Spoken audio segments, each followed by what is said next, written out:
you don't have to be unprepared. Peak Alerts sends you targeted emergency alerts in real time for the places that matter to you most, so you know what's happening and what to do next. Know first, act fast. That's the power of Peak Alerts.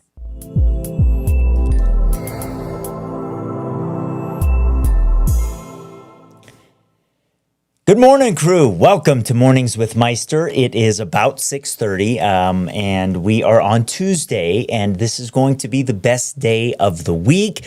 Thanks for joining me here on Peaks to Plains Weather. For those of you that are new, it's kind of tough to describe where we are, but the concept here is that Mary and I want to be everywhere you are.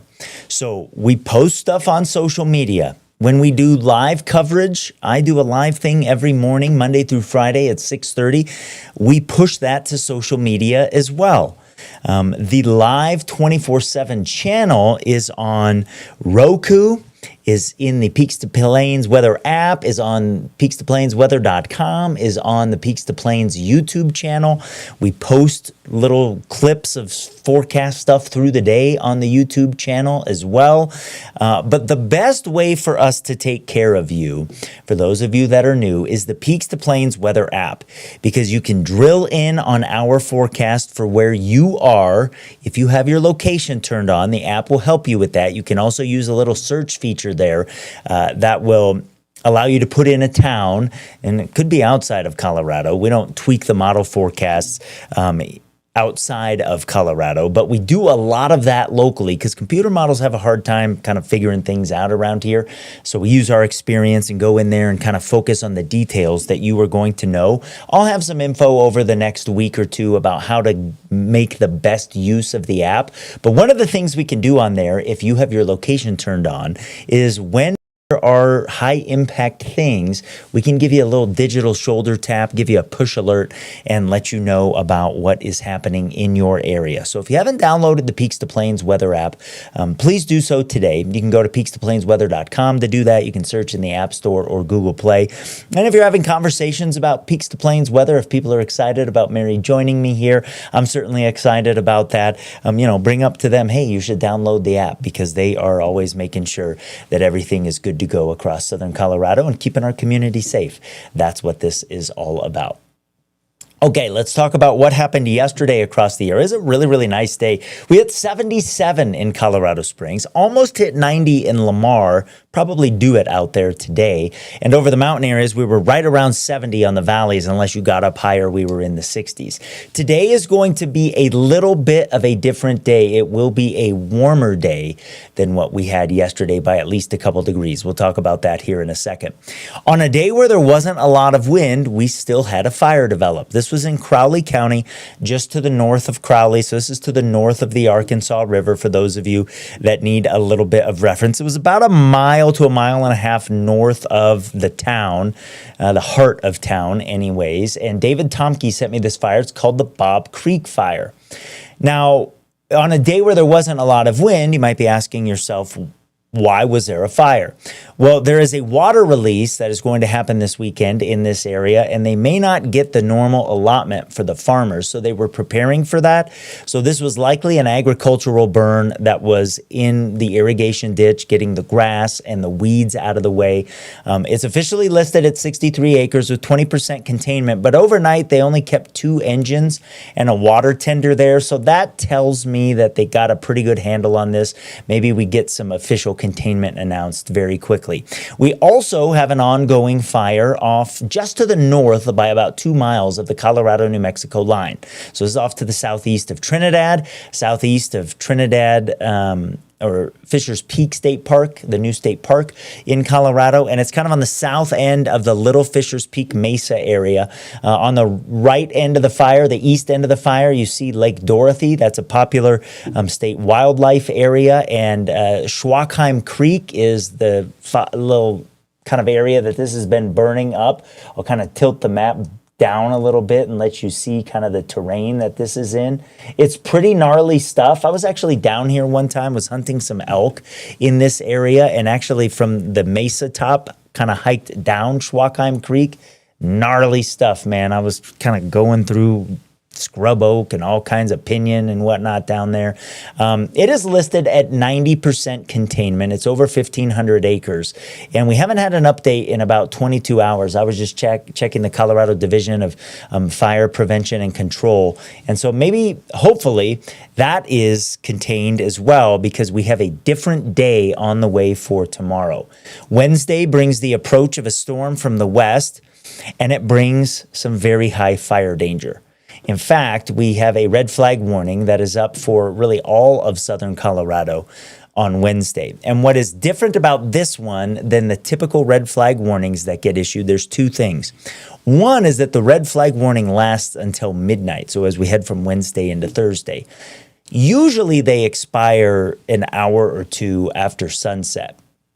And a red flag warning is issued when, for at least 3 consecutive hours, wind or wind gusts will be 25 miles per hour or greater, and humidity level will be below 15%. You also have to have dry fuels for the area. So the Weather Service, they check with local fire agencies and USDA where appropriate. And, everybody obviously has dry fuels with how the winter has been here. And so there is potential for wind over 25 miles per hour into the late part of the evening tomorrow as well. So we're going to talk about that in detail here in just a little bit. Getting you set for this morning. If you're about to head out, we are warmer than we were this time yesterday. Temperatures are really comfortable. Right along the Front Range here, we're in the 40s to mid 50s. You see it's 56 for Canyon City. You get over the mountains, you find chillier air. We're running around 30 in Gunnison and Alamosa in the heart of the big Alpine Valley floors. And there are some 30s over the far eastern plains away from the higher terrain. So right up against the foothills is where we're warmest. I'll take you to Crowley in the vicinity of the Bob Creek fire, and temperatures are going to warm up fast this morning. We'll be in the 60s by 9 o'clock, and then the good chunk of the day is going to be spent in the 80s over the plains. But this is the best wind of the week in terms of fire weather concerns, because tomorrow, as I alluded to, we've got some issues out there.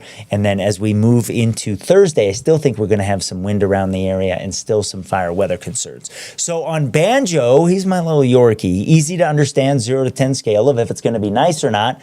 Today is the pick of the litter. He's got it up to a 10.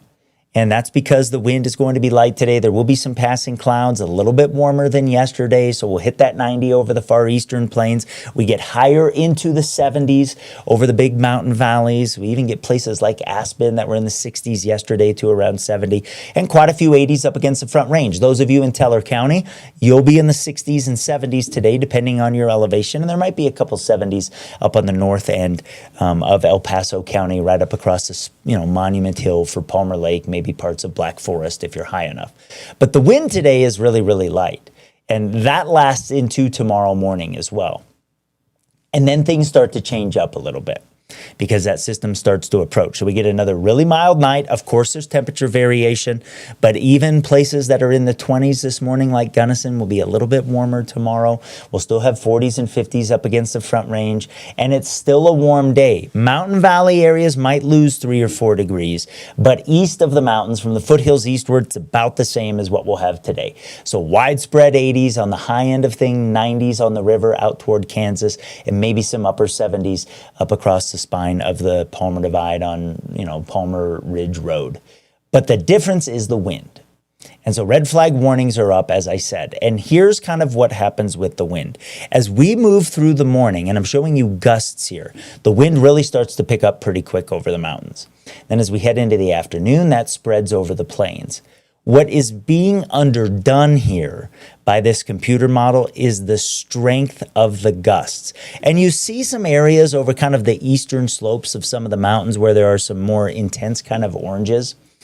It has the right idea there, but what the model is missing out on here is how deep the atmosphere is going to mix and turn over. It's going to allow some energy transport from the jet streak that'll be moving in down to the surface. So over mountain areas, there's potential for gusts over 60 miles per hour. I'm really confident that we will get some of those. And then out across the eastern plains, we'll get some gusts over 40, even though I know the model's not showing that, but it does have the right idea on them picking up during the afternoon. Now you see it's southwest wind for most of the area here. Out near the Kansas line, notice how over Kansas the wind is more out of the south. That's a dry line out there. And that means there's some low-level moisture out there. And that'll actually sharpen up a little bit during the afternoon. So we're on the dry side of the dry line. And look at these humidities. I mean, we're talking bone dry, below 10% for a lot of areas tomorrow. The combination of the wind and how dry we are puts us up kind of like not every red flag warning is the same. This one is very high fire danger to borderline extreme fire danger. On the east side of that dry line, we may get a thunderstorm or two to pop up in western Kansas. I'm telling you this because that dry line is going to be close to Colorado. So our far easternmost counties, if it works out right, maybe the storms pop up in our area, but most of those are going to be into Kansas. Watch what happens Wednesday night into early Thursday. Look around Kiowa and Lyman. Watch the clouds kind of make a run to the south right there. That's the cold front arriving for Thursday. And so we'll pull the temperatures back into the 60s and 70s east of the Rockies with 50s over the hills. And that is still going to be a day that has some wind behind the cold front with the first upper level system moving off to the east and opening the door for changes into the weekend. See that big low up across the U.S.-Canada border in southern Canada? Several systems are going to rotate around the south end of that thing, and those are going to drive our moisture chances. We have to figure those out. There's still some work to do. I'm going to talk about that here in a second. First, want to say hi to all of you guys here. Laura checks in this morning and says, thanks for covering our little town of Kiowa. One of the things that Mary and I are excited about here and that we get to do on Peaks to Plains Weather is covering more areas because we have time to do that, particularly when the weather is active, when we're talking severe thunderstorms, if we're talking fires, if we are talking wind or snowstorms, which, obviously we're getting toward the tail end of that season, but certainly is an opportunity for us to cover areas that on TV you don't always have time to go for. Before I started the stream, Jeff was on. He says, I'm calling a 10 on Banjo's barometer. You were all over that, my man. Tracy says, good morning. She is checking in this morning. Sent a little emoji with that. Ann says, good morning. Ann's on here every morning. Ann, good to see you. Brad Doris checking in and says, good morning as well. Jennifer would like a candid conversation with Mary and I about talking about how this all came to be. Maybe we could do that at some point. That is a really, really good idea, Jennifer. Thanks for that. I want to talk about what you can get on peakstoplainsweather.com for those of you that are new with us here this morning. If you're at work and you don't feel comfortable pulling your phone out, maybe you can grab peakstoplainsweather.com because everything that's in the app is kind of here on the homepage of the website. You get the stream that we've got on there. I'm showing you the website right now. You can download the app there. Here's all our forecast information, some current conditions down there, the weather blog. There's lots of stuff that we talk about on there. Again, the concept is we are wherever you are. That's what we're trying to do here. I'm going to take a very short break. I will be back with our extended forecast. Don't go anywhere. Emergencies are unpredictable, but you don't have to be unprepared. Peak Alerts sends you targeted emergency alerts in real time for the places that matter to you most, so you know what's happening and what to do next. Know first, act fast. That's the power of Peak Alerts. For over 20 years, my family, like so many of you, has proudly been part of Broncos country. Every season, we feel the energy, passion, and commitment that defines this team. And now we are honored to be the official injury law firm partner of the Denver Broncos. Ramos Law. What makes us different makes us better. At Phil Long Ford Motor City, we've been around for 80 years. That's like 560 dog years. Basically, we're the top dogs of Colorado. And thanks to our deals, selection, and service, we've earned some pretty loyal customers. And our GM, Mark, he's the most loyal guy I know. Even after I chewed up his shoe, it was delicious. Great trucks, amazing deals, and belly rubs for dogs. Come see why Colorado drives Phil Long Ford Motor City. Hey guys, where's my shoe? This is John May, General Manager of Petrale Roofing, up on another customer's roof doing a free 21-point inspection. If you'd like us to take a look at your roof, give us a call today, 719-375-8773. We'd be happy to take a look and see the condition of your roof. Petrale Roofing, we're a Diamond certified TAMCO installer, which means we can offer a industry-leading 25-year workmanship warranty to give you peace of mind in the storm. Call Petrale Roofing 719-375-8773. Schedule your free inspection today.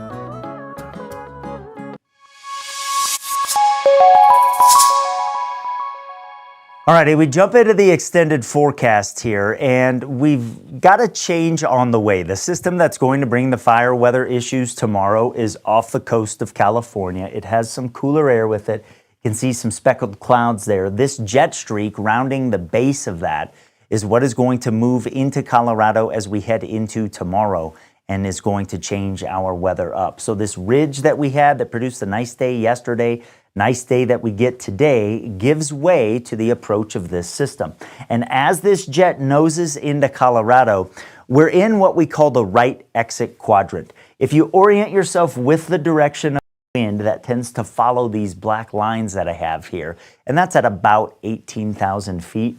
And you see kind of moving through that on the right edge of that flow where the stronger wind is, and on the front part of the jet streak is an area of sinking air. And with how it's coming in, kind of the orientation of it tomorrow, how the Sangre de Cristos and the wet mountains are oriented, it's almost perpendicular to those mountain ranges.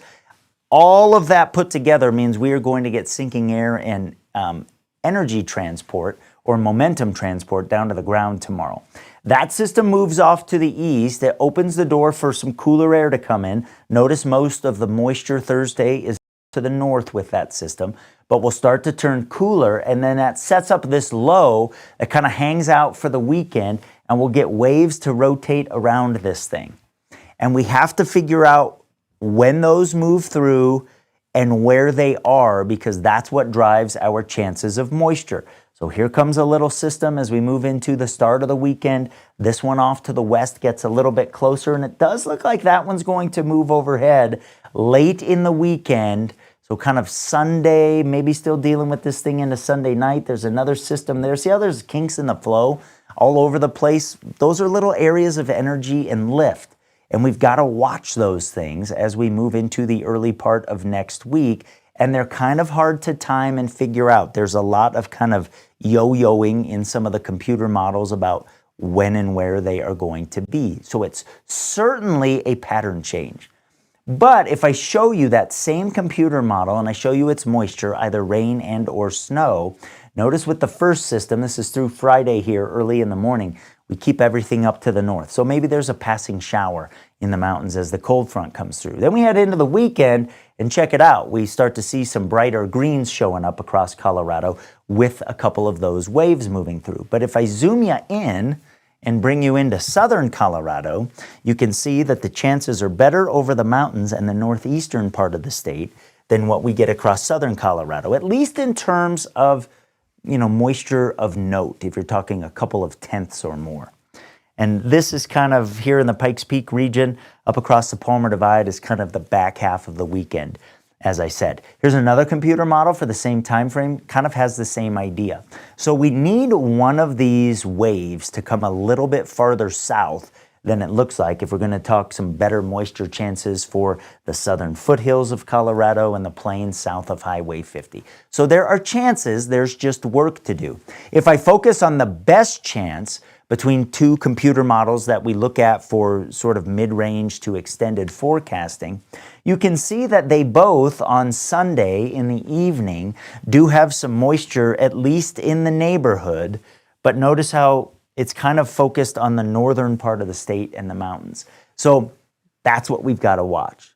So for those of us in Manzanola, in Honey, in Two Buttes, out across the plains, in Holly, we need this to come a little bit farther south. Over our mountain communities, Pikes Peak region, we might be in action. Pueblo, we're probably a little too far south for anything of note as it appears now.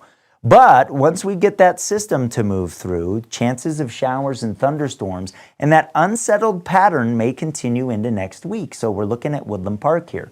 The other thing that does happen, even if we don't get moisture, is we're going to get a cooler stretch here with some clouds around. So that in and of itself will be nice and help with the fire danger a little bit. What I will get concerned about here for the next couple of months is when we happen to have thunderstorms. You know, we're so dry around here, lightning will oftentimes probably tend to fire up a fire. Fire up a fire, you know what I mean.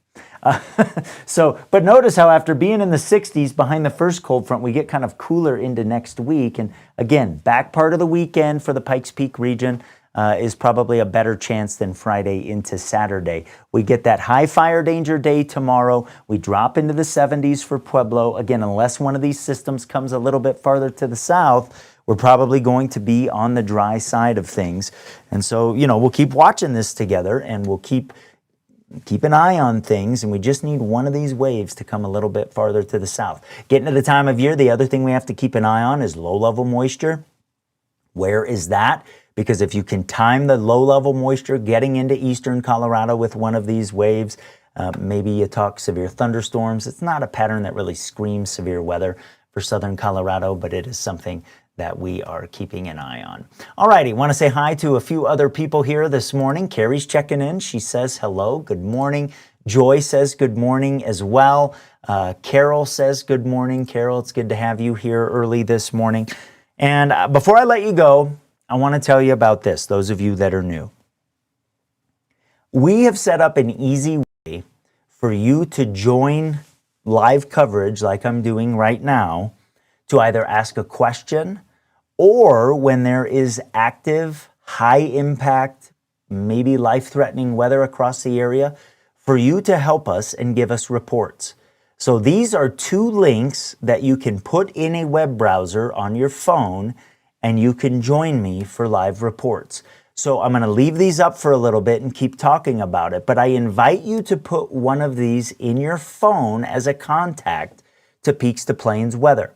So it's vmix.at, then there's a slash, and then you have two options, zmSjK, and the S and K are capitalized, or 1RJSL1, and the J and S are capitalized.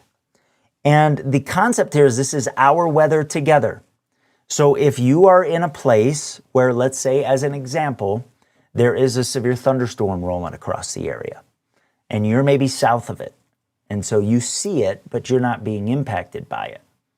Maybe you see a funnel cloud hanging out of the thing. You can join one of these. We'll be doing live coverage.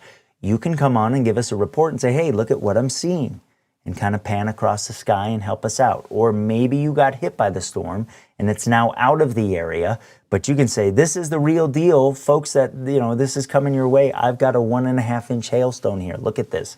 This fell at my house 10 minutes ago. All helpful reports. And so this is a new way for us to serve you. So Mary and I are really, really excited about that. I do a live show every Monday through Friday morning at 6:30. We will kind of get in a rhythm, figure out what Mary is going to do. Mary is pregnant, as you know. She is going to have her baby. I think the due date is kind of mid-July from what I remember. So she's going to kind of get up and running here and start contributing things. And then I think she'll have a scheduled live thing when she comes back from having the baby and all of that. But we are really, really excited that you are here. Thanks for supporting Peaks to Plains Weather. And if I might end with this, I have fantastic partners that have chosen to grow their business with Peaks to Plains Weather. And so on the top navigation area, if you'd like to advertise a small business, there's information there. But there's also a partners page where you can go and visit and see what businesses have chosen to help Peaks to Plains Weather grow, and that I am helping to grow their business. So that is always growing as well. And, you know, I encourage you when you have purchasing decisions to make to support them who are supporting us. So thanks for being here this morning. I hope you have a fantastic day. It is the best day of the week. So get outside and do something and enjoy the weather, because the wind is going to pick up tomorrow. Have a good day.